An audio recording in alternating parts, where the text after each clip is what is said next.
I feel like I actually need some glasses for this setup. I feel like that would really set the mood a lot better as if I had some glasses. Thank God that I have 20/20 vision, maybe even better. I think I have better than 20/20 vision, which I figured that out recently, that you can have better than 20/20 vision. I thought that was the epitome of perfection, the epitome of Superman, but apparently you can actually have better than that. News to me. That's fun.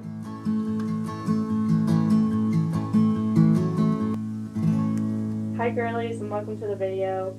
Today we're talking all about 2025. Talking all about January, talking all about our resolutions, our personal growth, just reflection and forward projection. That sounded pretty cool. I don't really know if the words are correctly spoken there, but doesn't matter. It's already been said and it sounded great. I want to make a video about 2025. I'm kind of late to it. January flew by. It's already halfway through February, which is crazy. Also, my brain just works in weird ways. So right now it's 2025, but I'm like, okay, it's basically 2026. In 2026, it will have been 10 years since I started high school. That doesn't sound right. 10 years since I started high school. I do have this beautiful microphone. We're trying it out for the first time. Hopefully the audio is crisp, enjoyable to listen to. Of course, it is my voice, which might not help. You know, talking about January, actually, I have felt that January flew by, but simultaneously was packed with so much. It felt eerily similar to the beginning of 2020. Like 2020 January and 2025 January were too similar, and that I don't like that. So we're praying for a very different year than 2020. We're praying for no world pandemics. We're praying for no masks. That's what we're praying for. This year, unlike most years, I actually wrote resolutions. I actually wrote down some New Year resolutions. I think that just may be because I'm in a very different stage of life than I usually am. This year in particular, I haven't really had control of knowing what my future is going to be. As you know, I applied to dental schools. That went pretty well, if not getting in means going well. I got 2 interviews, and then I ended up only getting waitlisted for 1 school. I have since they emailed me to August when they start to basically wait and hear back. That's a long time. So during this time, where I am right now, I also applied to nursing schools, so I have to hear back from that. And then I had a job, but it was unfulfilling. I needed out of it. I was working at a dental college. It was just not what the description said when I got hired. It was a lot more isolated. It wasn't hands-on at all. And I had this other job all lined up perfectly. Then the person who was kind of, onboarding me, she left from maternity leave. So I'm kind of in no man's land right now, professionally. I have a very unique time in my life where that probably won't happen again or for a long time, not having a job. So I'm trying to take advantage of it, which kind of brings me into my hobbies and why I actually wrote New Year's resolutions and goals, because I have so much time on my hands. Even though professionally I can't really control what happens, I can control what I'm doing with the time that I have right now. So some of my main goals for 2025 were to try new things, new hobbies. I really needed things to do. When you get married, you're like, okay, my best friend, I get to live with my best friend now. All that is true and nice, except my husband does have hobbies, and he does those hobbies, and that is amazing, and he should always have hobbies and new hobbies. But when he did his hobbies, truthfully, I was sad, and I realized we need time apart. We need time to develop our skills. So the first hobby that I wanted to really start and keep up with was my videography, photography, social media just in general, which might sound like a really lame hobby, but it's something I love to do. I've been off and on about it since before high school, honestly. I've loved the idea of videography. I love the idea of creating storylines and making videos and just being able to impact people through that way. I never stuck with it for probably more than a month. I had enough with myself. I had enough with my excuses. And I said, you know what, this year it's actually going to happen. I'm going to just pull the trigger. I have actually stuck with it. The other hobby was just, I wanted to be interesting. You know those aunts or uncles, or you might have a cool grandma, but you know those women in your life, when you talk to them, they just did the most random thing ever. Like maybe they just climbed Mount Everest. I don't know. I know that's expensive.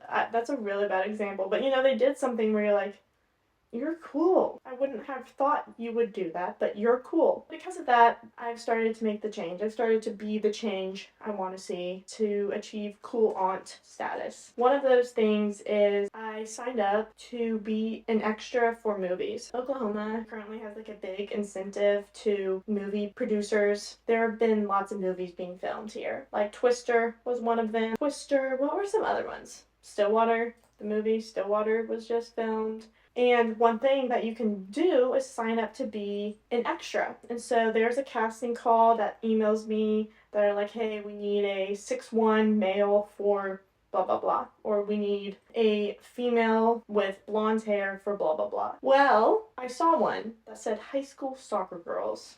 It's as if that position was written for me. So I quickly responded. I was able to get on it. This past Tuesday, I was in a movie that will be coming to theaters near you someday, and I'll actually be in it. If they don't cut the scene, you'll actually see me. I'm actually doing things now, and honestly, it's made me happier. I haven't felt as bored. I haven't felt as lonely. I feel like I have cool experiences to share with people now. So like I said, I'm trying to be that cool aunt, that person that's just doing things and has that vibe about them that they are well-traveled, well-spoken, you know, they have had experience on their hands. I realized I can't become that person without putting in the work. Reading a book was also up there. I'm reading a book, and honestly, I should just find a book I actually enjoy to read instead of forcing myself to read something. But Charles Dickens is not cutting it. I'm reading the Pickwick Papers. I can't get past a couple of chapters. They're meaty. It's a lot to chew on. But that kind of gets into like the personal growth, what I want to see in myself this year, and kind of what I've changed already. The first thing that I've noticed I've changed a lot is I've been listening to more podcasts. Like when I work out, I've honestly not been listening to music, which is very crazy for me. I usually have to have like the hypest music on, so I'm just like not aware of the fact that I am working out. But this year, it's changed. I found some really cool podcasts. I don't know if they're really on the conspiracy side, but they're definitely not your mainstream media podcast, which honestly, that doesn't mean they're conspiracy. That just means they're not bought. They are not bought. I think there's a lot more bought media than not bought media. I am not bought. Just important to clear the air on that one. In regards to working out, I've also been doing the Stairmaster a lot more. I'll be honest, the first time that really became popular, I remember, I mean, obviously they've been around for longer than this, but they only really gained traction, I think, like 5 years ago. I thought it looked kind of embarrassing. I thought it was kind of cringy to do the Stairmaster. But then I realized how much treadmills, for lack of a better word, stink. Treadmills are not comfortable. They give me shin splints. And I love the running aspect, but when it's snowing and -8 out, you can't run outside. And so I've been turning to the Stairmaster more. One thing that my husband and I have been obsessed with, and I think for the past 2 weeks this has been our dinner, we have kind of, you know, that hyper fixation on one food. I get hyper fixated on a lot of food. In college, it was eating broccoli, the vegetable. I ate it all the time. I was probably the most fibrous girl in the world. And I guess right now it's kind of similar actually, but every night we have a meat. So we're trying to get, you know, our protein in, which can either look like turkey, chicken, or salmon. Those are kind of the 3 meats that we stick with. And then we always do a vegetable. So we always do like a sweet potato and broccoli, or sweet potatoes and Brussels sprouts. Maybe some mushrooms or zucchini thrown in there, but that's it. It's very cost friendly, except for the salmon. The salmon is our heavy spender, but the rest is pretty affordable. We've been craving it. We have not gotten tired of it for basically 3 weeks, I think is where we're at. Speaking of other hyperfixation foods, Boom Chicka Pop. I know this was popular. I remember when, like, I think Alicia Marie or something, I remember watching her videos when I was like 12. She was sponsored by them and she got this huge bag of Boom Chicka. Blah, blah. We probably we almost went through a bag one day. I say, to try to make myself feel better. So more on the personal growth. We moved last June, so it's been 8 months. 8 months in February. The thing I'm learning right now is just to be content where God has placed me right now. You know, I have wonderful friends, wonderful family, a great home. The house that we got is perfect, and we're trying to make it a home day by day, and I think it's starting to feel that way more now, but definitely for the first like 3 months, 4 months plus of living here, it just didn't feel like home. And that made me really want to move. Like, I wanted to move out. And I've been wanting to move out for a while, like out of Oklahoma. But that's just not in our cards. That's just not in the 2025 cards or 2026 cards. That's just probably not for another 4 years is really on our radar. And so I'm trying to realize that there is not a single city or place that could ever make me feel completely full or fulfill that human void in me, you know? So even if there were mountains or if there was a drop of ocean and we weren't completely landlocked and it wasn't flat, you know, I still wouldn't be content. There would still be something else that wasn't perfect. And so just trying to find that the balance of, you know, it's okay to want to move, to be excited for the future, but also just being content and looking at the benefits and the positives and not so just content that you can't see the positives about where you are. So that's where I'm at. That's where I'm at for this year, where I've been this month. That's just me, completely flushed out, exposed. But yeah, I would love to hear what you guys have planned. What's your 2025 goals, or maybe things that you've already done that you are excited to be doing.